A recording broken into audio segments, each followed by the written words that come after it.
Goeiemôre geliefdes. Ek glo en vertrou dat dit met u goed gaan en dat u nog gesond is. Dit is vir my voorreg om vandag op hierdie goeie Vrydag saam met jou op hierdie platform te kan wees. Vandag gaan ons stil staan by Jesus se sterwe en dit wat dit vir ons inhou as individue. En vandag gaan ons terugdink aan daardie moment. Maar voordat ons saam gaan lees uit ons teksgedeelte, gaan ek vra dat ons eers ons saam wees op hierdie platform op 'n gepaste wyse sal begin. So kom ons sluit nou ons oë in gebed. Here en Hemelse Vader, ons kom na U en ons sê vir dankie dat ons uit hierdie besige week en uit hierdie naweek wat voorlê 'n paar oomblikke kan vat om stil te word by U en U woord, om by U voete te kom sit en 'n teksgedeelte te lees wat gaan oor die belangrikste moment sekerlik in die geskiedenis van die kerk, U sterwe en Sondag by U opstanding.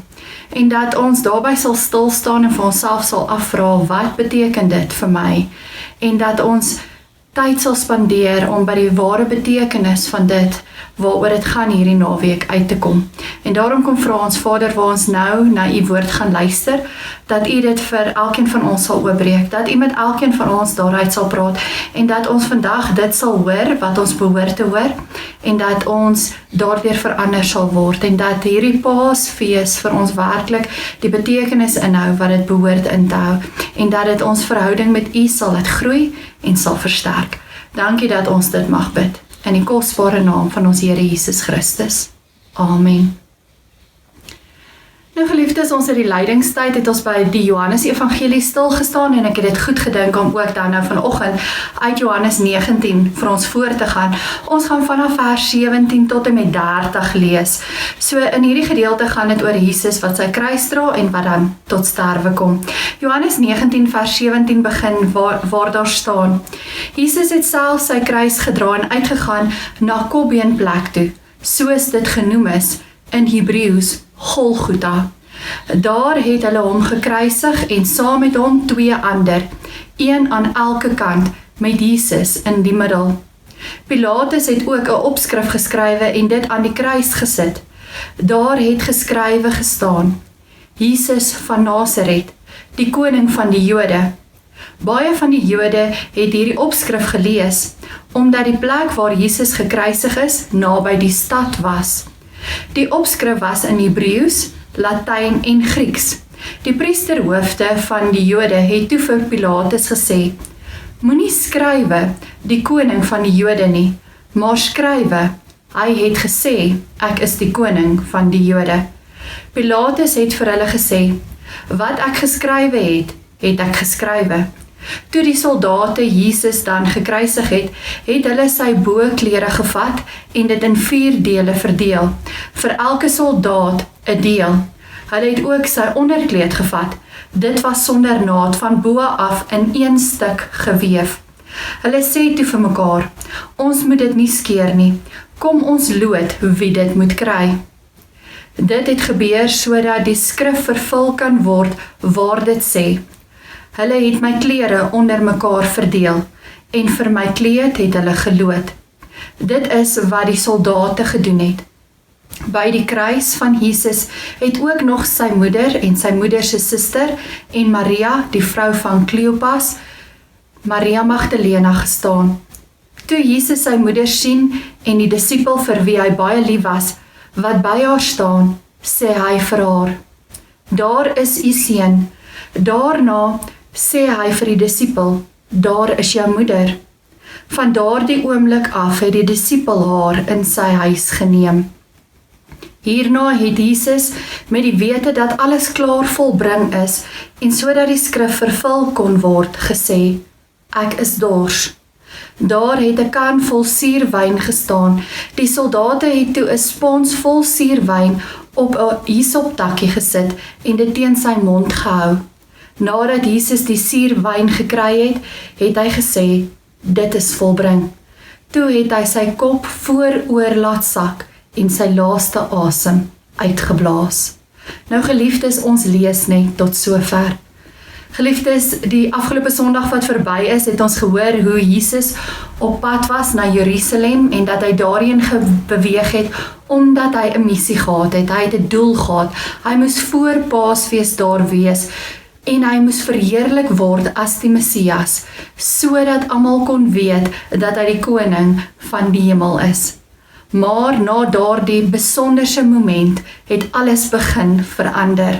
Die Jode se komplot teen Jesus het veroorsaak dat baie mense hulle rug op Jesus begin draai het. Hulle het daarop uitgegaan om Jesus skuldig te laat lyk en hulle het dit begin regkry. Wat hulle egter nie besef het nie, is dat dit alles deel was van God se groter plan. Geliefdes, wanneer ek en jy na God se plan kyk, dan sien ons klein stukkies daarvan raak.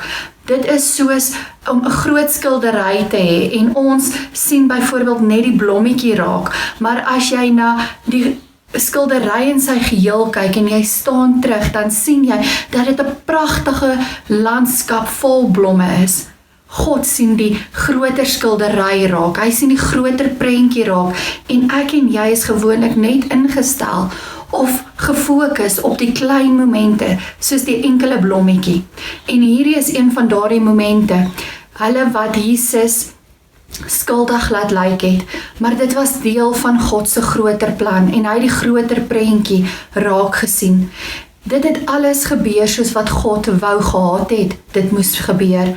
God wou gehad het dat Jesus onskuldig moes ly, dat hy moes sterf aan 'n kruis, sodat sy redding vir sy volk tot volle uitvoering kon kom. En vanoggend het ons gehoor dat die uur vir Jesus aangebreek het, dat sy dood aangebreek het. Jesus was voor die Joodse raad en voor Pilatus gewees. Hy het voor hom verskyn om oorgelewer te word, om gekruisig te word. Ons lees in vers 17 dat Jesus self sy kruis gedra het. Dit het 'n letterlike maar ook 'n figuurlike betekenis.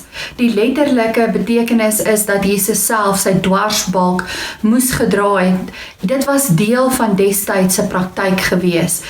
In die samelewing moes die een wat gekruisig word sy eie dwarsbalk dra en dit het deel uitgemaak van die smaad en die lyding wat Jesus aangedoen is en dit moes dit beklemtoon. Maar dit het ook 'n figuurlike betekenis gehad en dit wil vir ons kom beklemtoon dat Jesus alleen, sonder menslike hulp, die volle beker van lyding vir ons sondes moes ledig. Niemand anders kon hom daarmee help nie. Hy is die enigste een wat dit kon doen. Hierdie droewige optog het uitgegaan na die plek buite die stad en Johannes noem die naam van hierdie plek in Grieks en in Aramees en in albei tale beteken dit kopbeenplek. Nou die rede vir die benaming is eintlik vir ons baie onbekend. Sommige meen dat dit 'n heuwel was wat in die vorm van 'n kopbeen was en daaraan uitdrukking gegee het, maar nêrens lees ons uitdruklik dat Jesus iewers op 'n heuwel gekruisig is nie. Ander kommentaarskrywers meen dat dit in die vorm van die kopbeen was en dit is waarom die plek die naam gekry het. Ander sê weer dat daar kopbene van vorige tereggesteldes gelê het en daarom het dit hierdie naam gekry, maar hierdie gedagte is nou weer strydig met die Joodse godsdienstige opvatting wat gesê het dat 'n mens nie enigiemand wat gesterwe het se bene laat rond lê nie, dat dit begrawe moes word. So hoogstens sou ons kon aflei dat dit maar 'n gewone plek van teregstelling was wat net buitekant die stad geleë was, weens die feit dat dit natuurlik 'n onrein plek was volgens Joodse beskouing en verder was dit buite die stad gewees sodat reisigers wat daar verby gereis het moes gesien het hoe hierdie stad met misdadigers omgaan, dat hulle dit so half as 'n waarskuwing moes sien om te sien dat hulle reg moet trap in hierdie stad, anders sal dit hulle voorland of lot wees. Soos die skrywers van die ander evangelies gee Johannes nie vir ons besonderhede omtrent die ontsettende marteling wat deur die kruisiging moes ondergaan word nie. Hy noem wel die feit dat hierdie gebeurtenis plaasgevind het. Nou as ons na ander bronne kyk, buite Bybelse bronne, dan sal ons sien dat daar baie klem geplaas word op die marteling waardeur iemand moes gaan wat gekruisig is. Ons lees dat 'n kruisigling soms op die grond met spykers deur sy hande aan die dwarsbalk vasgespyker is en dat hy dan teen 'n reeds bestaande paal opgehuis is. Ander plekke lees ons dat die kruis plat op die grond neergesit is en dat die kruisigling dan daaraan vasgespyker is en dat hy nadat hy vasgespyker is die kruis dan eers in die grond ingeplant.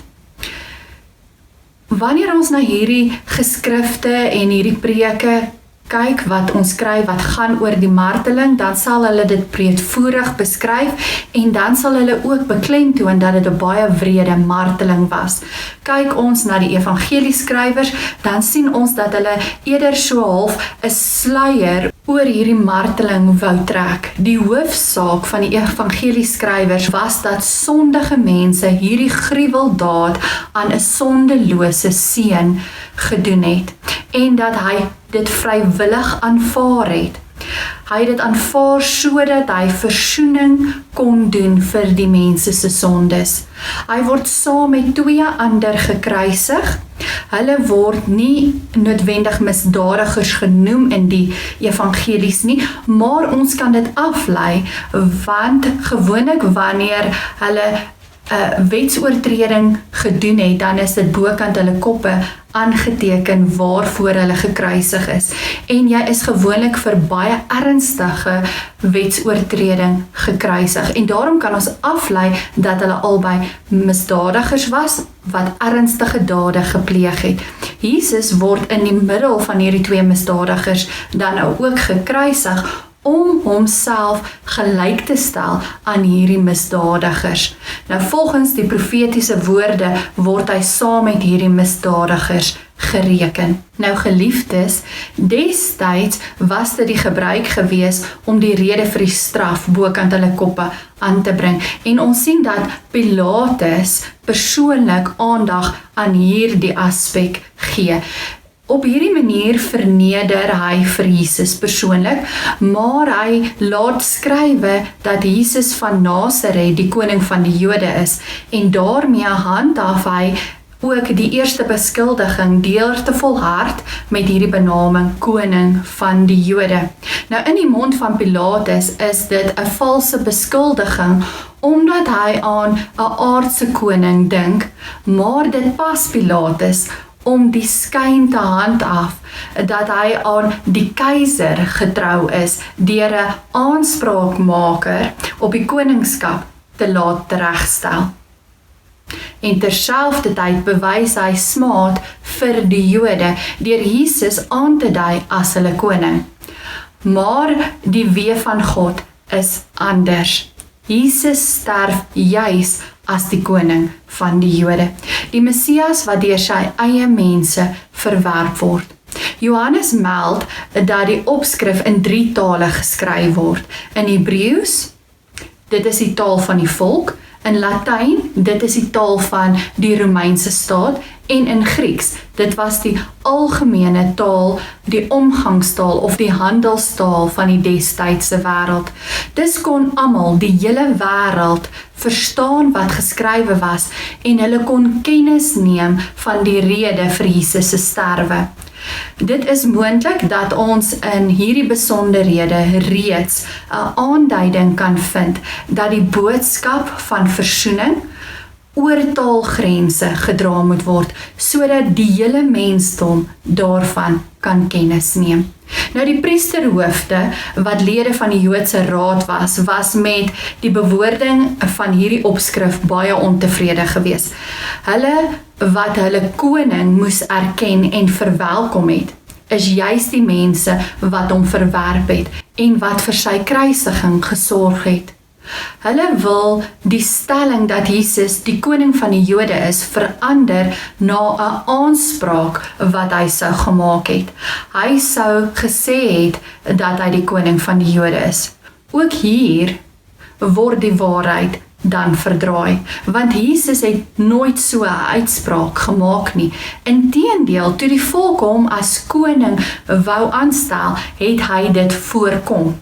Pilatus luister egter nie na hierdie versoek van die Jode of van die priesterhoofde nie. Hy is tevrede dat die Jode hom nie by die keiser kan aankla nie, en hy waag dit om hulle weer uit te tart. En daarom bly hy by wat hy geskryf het. En dit is ook deel van God se groter plan. Weereens die groter foto. Hierdie is een van die klein deeltjies wat in plek moes val, sodat die groter plan in vervulling kan gaan. Jesus sterf in sy hoedanigheid as die Messiaanse koning, wat deur sy eie volk verwerp word. En daardie opskrif was dus die waarheid. Al het min mense dit op daardie droewige dag besef. Vanaf vers 23 word gemeld dat die soldate uitvoering gegee het aan hulle pligte, en ons lees in hierdie gedeelte dat hulle 4 soldate was. Hulle was volkome ongevoelig teenoor die ontsettende lyding wat hulle die veroordeeldes aangedoen het. Hulle het hulle besig gehou met die verdeling van die klere, en volgens gebruik het die soldate daarop beslag geneem. Die kruiseling hang naak aan die kruis. Ook hierdie smaad word Jesus aangedoen. Soos die sondaar naak voor God staan, so moes hy naak in die plek van die sondaar sterf. Die soldate wil die onderkleed nie skeer nie. Dit is aaneengeweef, en dit getuig dus van 'n besonderse liefde van 'n vrou, moontlik sy moeder, wat dit vir hom gemaak het. En volgens die geskiedskrywer Josefus was die onderkleed van 'n hoëpriester aaneengeweef. Indien dit die geval is, kan die 'n verwysing wees na die toespeling van Jesus se priesterlike ampt. Oor daardie kleed het die soldate hulle 'n bietjie begin vermaak deur looitjies te trek om te bepaal wie hierdie perfekte kleed sou ontvang. Geliefdes, weer een 'n klein detail waarop gefokus word, maar wat 'n groter rol speel in die geheelbeeld.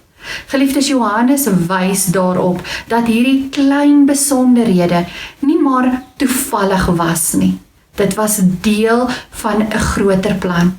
Dit is sodat die skrif in vervulling kon gaan. God besluit hoe dinge moet gebeur.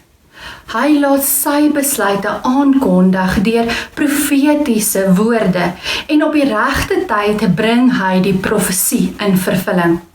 Agter die doen en late van mense staan die raad van God, wat tot uitvoering kom. Die woorde waarna hier verwys word, is uit Psalm 22 vers 19. In 'n kort sin herhaal Johannes dat die soldate hierdie dinge gedoen het, en dus die raad van God uitgevoer het. God is ten volle in beheer. Die volgende aspek waaraan Johannes aandag gee, is Jesus se mense by die kruis. Johannes vertel van die vroue wat naby die kruis gestaan het. Van die disippels word glad nie melding gemaak nie, omdat hulle gevlug het. Net die disipel vir wie Jesus baie lief was daar teenwoordig. En soos reeds aangedui, aanvaar ons dat Johannes bedoel word wanneer daarna hierdie disipel verwys word.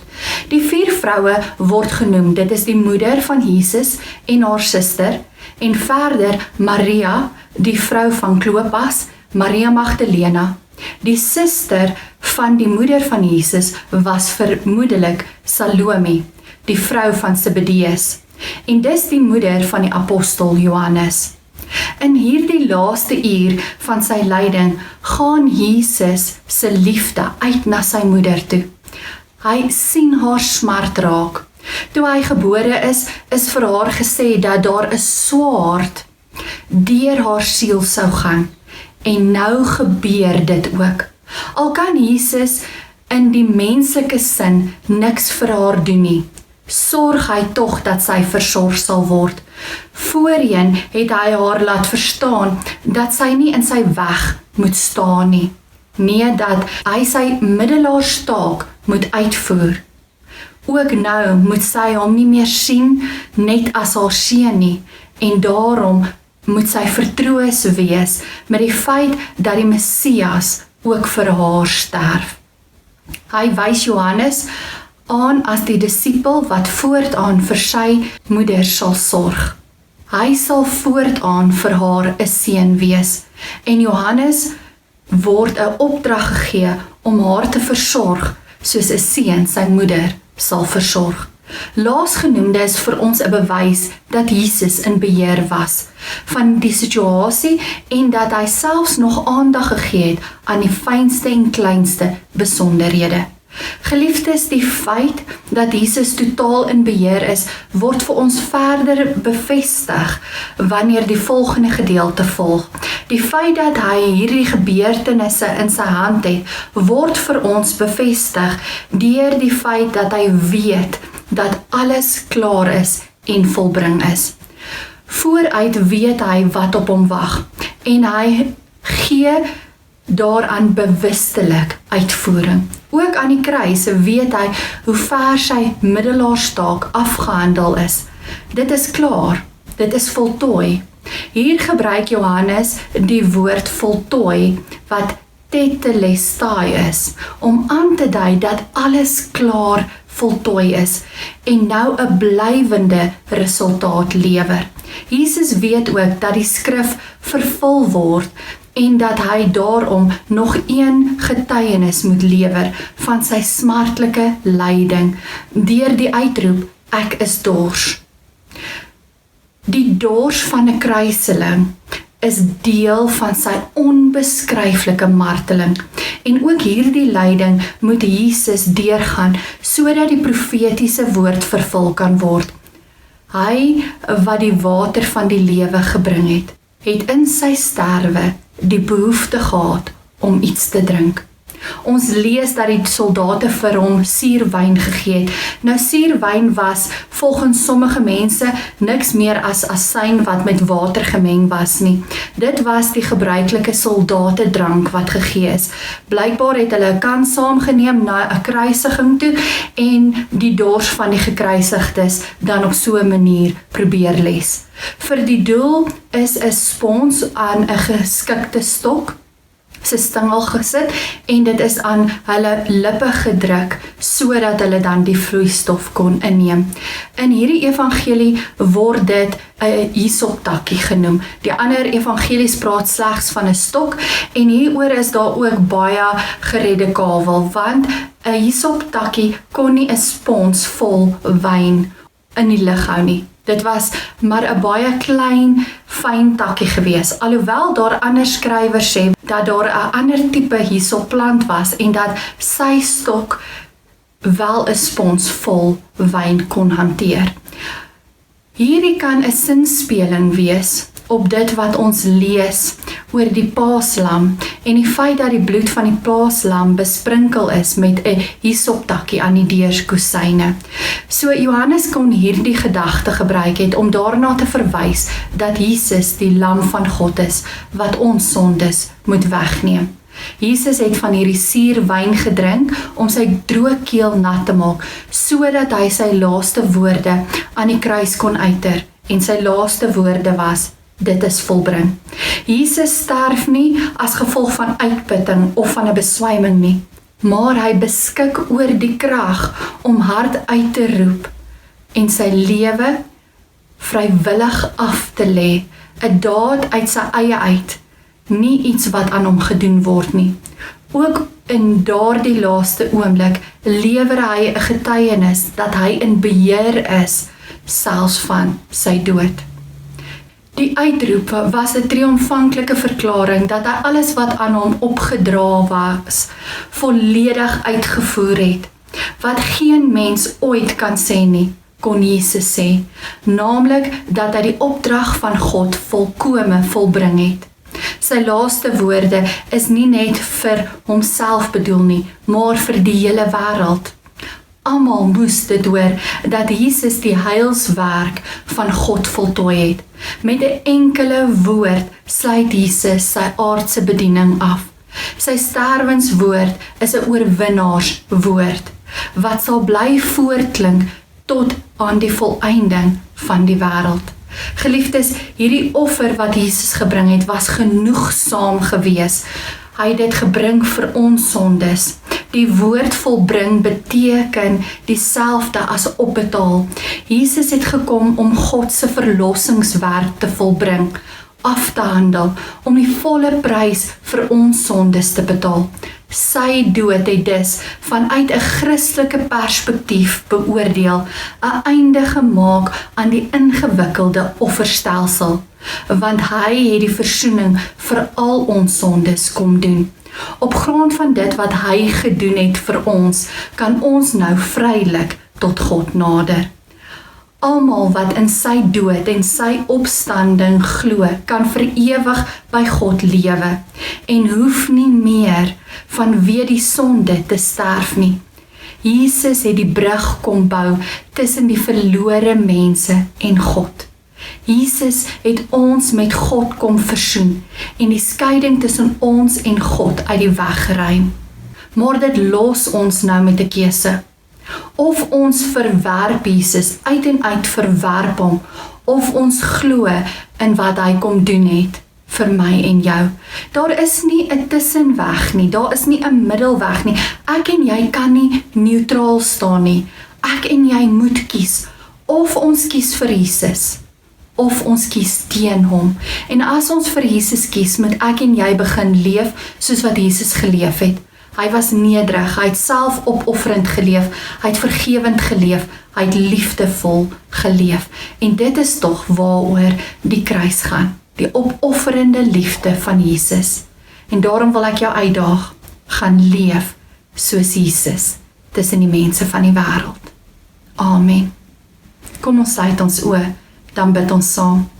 Here, dankie vir vandag. Dankie vir hierdie boodskap. Dankie dat ons opnuut gehoor het dat God ten volle in beheer was. Dat Jesus ten volle in beheer was. Dat elke liewe klein deel was van God se groter plan. En dat die profeseë in vervulling gegaan het. Dat die skrif vervul is. Dat alles uitgewerk het soos wat U wou gehad het. Dit moes uitwerk. Christus, dankie dat U bereid was om aan daardie kruis te sterf vir elkeen van ons. Dankie dat U bereid was om daardie opoffering vir ons te maak. Help ons om dit te besef, help ons om die boodskap daarvan te verstaan en help ons om dit in te bou in ons lewens in, dat ons dieselfde gesindheid sal openbaar, 'n gesindheid van opoffering, van nederigheid, van liefde. Ja, Vader, help ons om dit reg te kry, om U voorbeeld uit te leef in 'n stikkende en 'n seer wêreld. Help ons om vandag ook stil te staan by dit wat U kruisdood vir ons beteken. Dankie vir daardie onvoorwaardelike, opofferende liefde. Ons loof en prys en eer U daarvoor. Amen. Geliefdes, dankie dat ek my gedagtes rondom die teks met U kon deel. Ontvang dan nou die seën van die Here. Mag jy altyd bewus wees van God se genade en barmhartigheid, van sy lankmoedigheid en sy liefde. Mag dit 'n realiteit in jou lewe wees. Mag jy God se goedheid ervaar. Mag jy 'n getuie daarvan wees vir die wêreld daar buite. Gaan leef nou in die woord van Jesus Christus wat aan die kruis gespreek is. Dit is volbring. Amen. Geliefdes, bly gesond en wees geseënd. Totsiens.